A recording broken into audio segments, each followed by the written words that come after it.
السلام علیکم ناظرین، میں ہوں سید ذوالفقار گیلانی اور آپ دیکھ رہے ہیں گیلانی لاگ۔ ہندوستان کی تقسیم کے وقت پاکستان کے حصے میں آنے والے ریلوے ٹریک کی مجموعی لمبائی 8,122 کلومیٹر تھی، لیکن بعد ازاں مختلف وجوہات کی بنا پر 2,375 کلومیٹر طویل 29 سیکشنز بند کر دیے گئے۔ اس وقت پاکستان ریلوے کے ٹریک کی مجموعی لمبائی 11,881 کلومیٹر ہے، جن میں سے 4 مین ریلوے لائنز اور 21 برانچ لائنز شامل ہیں۔ ہندوستان میں غربت اپنی جگہ، لیکن انڈین ریلوے کسی ترقی یافتہ ملک سے کم نہیں۔ وہاں عام ٹرینوں کے علاوہ مہاراجہ ایکسپریس،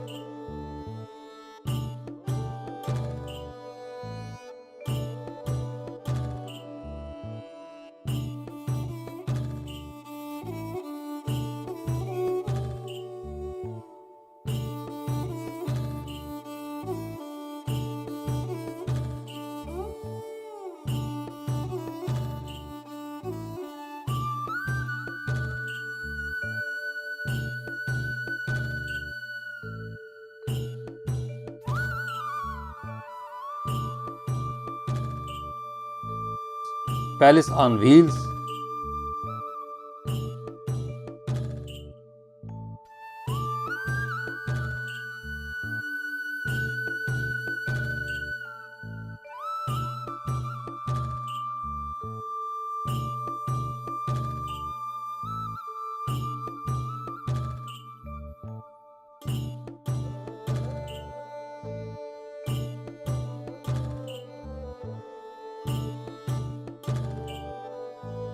دی Deccan Odissi,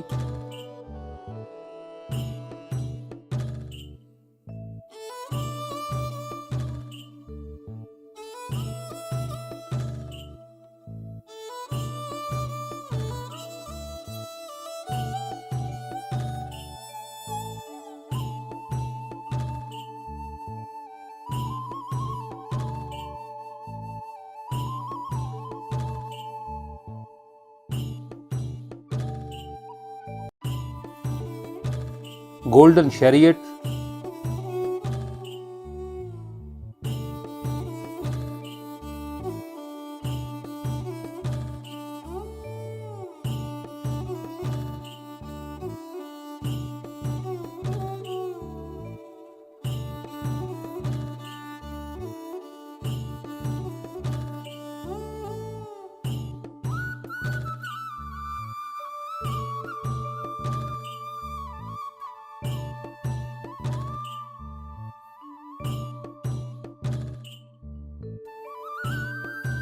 Royal Orient train,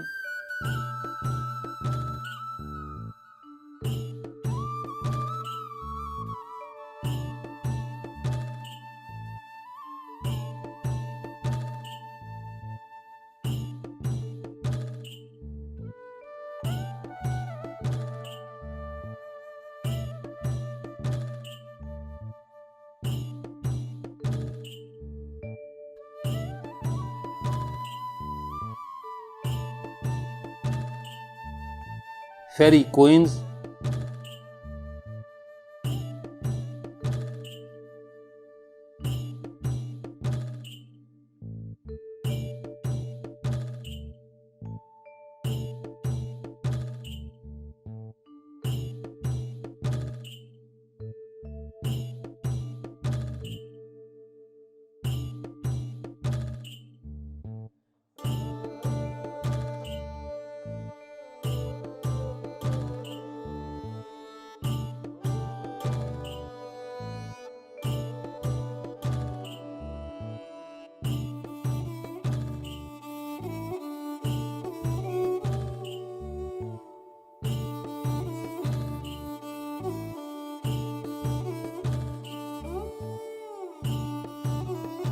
اور ہیریٹیج آن ویلز جیسی شاہانہ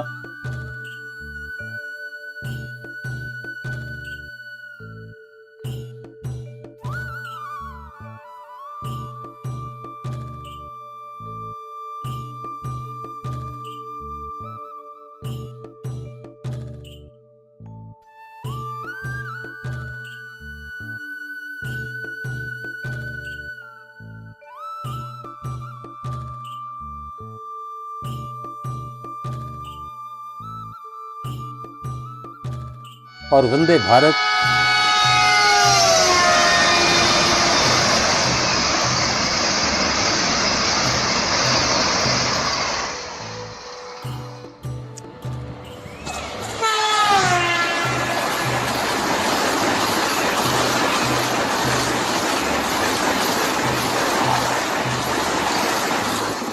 شتابدی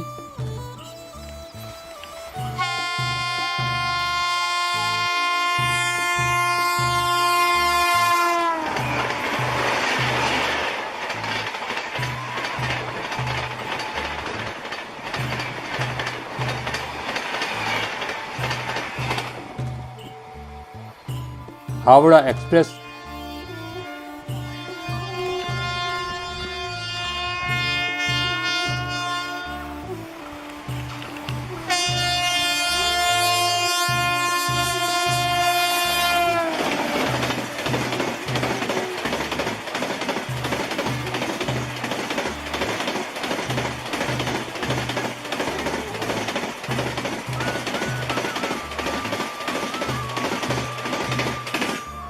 اور راجدھانی ایکسپریس جیسی وی آئی پی ٹرینیں ہیں جن کی رفتار 130 سے 180 کلومیٹر فی گھنٹہ ہے۔ بیشتر ٹرینیں بجلی سے چلتی، لیکن پاکستان میں باقی اداروں کی طرح ریلوے کو بھی سیاستدان کہا جاتا ہے۔ ہمارے سیاستدانوں نے یا تو اپنی روڈ ٹرانسپورٹ بنائی یا کسی اور کی سرپرستی کر کے ریلوے کو جتنا نقصان پہنچا سکتے تھے پہنچایا۔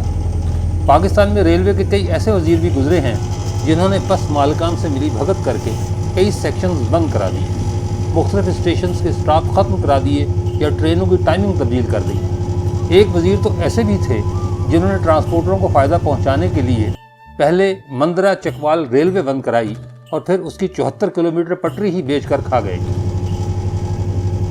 شاید ہی کوئی جانتا ہو کہ جو بورڈ پاکستان ریلوے کی ٹرینوں کے اوقات طے کرتا ہے اس میں بس مالکان اور روڈ ٹرانسپورٹ کے نمائندے بھی شامل ہوتے ہیں، اور کسی بھی ٹرین کے اوقات ان کی رضامندی اور منظوری کے بغیر نہیں رکھے جاتے۔ یہی وجہ ہے کہ پاکستان میں کم و بیش روزانہ نت نئی سہولتوں کی حامل جدید بسیں تو سڑکوں پر آ جاتی ہیں، لیکن نئے اور جدید ریلوے انجن خریدنے یا ٹریک کی حالت بہتر بنانے پر کوئی توجہ نہیں دی جاتی۔ اسی طرح عام طور پر کہا جاتا ہے کہ پاکستان میں ٹرینیں 120 کلومیٹر فی گھنٹہ کی رفتار سے چلتی ہیں، لیکن یہ غلط، کیونکہ ہمارا بوسیدہ ٹریک اس قابل ہی نہیں کہ کوئی ٹرین 100 کلومیٹر فی گھنٹہ کی رفتار سے بھی بھاگ سکے۔ ہمارے نااہل سیاستدان اس کا حل یہ نکالتے ہیں کہ ٹرینوں کے اسٹاپ کم کر دیتے ہیں تاکہ وقت کی بچت ہو سکے اور یہ کہا جا سکے کہ فلاں نان اسٹاپ ٹرین اتنے کم وقت میں راولپنڈی سے کراچی یا کراچی سے لاہور پہنچتی ہے۔ لودھنا بھی انہی بدقسمت ریلوے اسٹیشن میں شامل ہے جو وقت کی بچت اور بس مالکان کی نظر ہو گیا، کیونکہ کبھی یہاں کم و بیش ہر ٹرین رکتی تھی، لیکن اب سوائے کسی آپریشنل مجبوری کے کوئی ٹرین کھڑی نہیں ہوتی۔ لودھنا ایک قدیم شہر ہے۔ کہتے ہیں کہ 712 عیسوی میں محمد بن قاسم کے سندھ آمد کے وقت یہ ایک چھوٹی سی بستی تھی جس کا نام تلواڑہ تھا، اور یہ اس وقت کی سندھ راجدھانی کا حصہ تھا۔ یہ اسی راستے پر واقع ہے جہاں سے الیگزینڈر دی گریٹ، راجہ داہر اور بعد میں محمد بن قاسم گزرے۔ 11ویں صدی عیسوی میں محمود غزنوی نے ملتان کی جانب پیش قدمی کے دوران اس پر حملہ کیا، جس سے یہاں کے باسی اس قدر خوفزدہ ہوئے کہ انہوں نے یہ علاقہ ہی چھوڑ دیا۔ اس کا نتیجہ یہ نکلا کہ تلواڑہ ویران ہو گیا اور بستی رفتہ رفتہ زمین میں دفن ہو گئی۔ اس وقت تلواڑہ ایک ٹبے یعنی مٹی کے ٹیلے کی صورت لودھنا کے مشرق میں 2 کلومیٹر کے فاصلے پر موجود ہے۔ ہم چونکہ اپنی تاریخ کے محافظ ہیں، نہ ماضی کو یاد رکھنے کی زحمت کرتے ہیں، اس لیے ہمارا محکمہ آثار قدیمہ بھی خاصا نااہل اور لاپرواہ ہے۔ ٹیلے کی دیکھ بھال نہ ہونے کی وجہ سے یہاں سے مٹی نکالی جا رہی ہے اور رفتہ رفتہ اس قدیم شہر کے آثار ختم کیے جا رہے ہیں۔ لوگ یہاں آتے ہیں اور مٹی کھود کر سکے، برتن اور قیمتی نوادرات نکال لے جاتے ہیں، لیکن کوئی پوچھنے یا روکنے ٹوکنے والا نہیں۔ کبھی یہ ٹیلہ 32 ایکڑ پر محیط تھا، لیکن اب اس کا رقبہ صرف 12 ایکڑ رہ گیا ہے۔ اس کی زیادہ تر زمین کو قابل کاشت بنا کر اس پر فصلیں کاشت کر دی گئی ہیں۔ مورخین اس بارے میں مختلف آراء رکھتے ہیں۔ بعض کا کہنا ہے کہ ٹبہ تلواڑہ کسی زمانے میں ایک بلند و بالا قلعہ تھا۔ ایک مورخ لکھتے ہیں کہ اس قلعے کی دیواریں اتنی بلند تھیں کہ پرندوں کی پرواز ممکن نہ تھی، جبکہ اس کے ارد گرد بہت بڑا دریا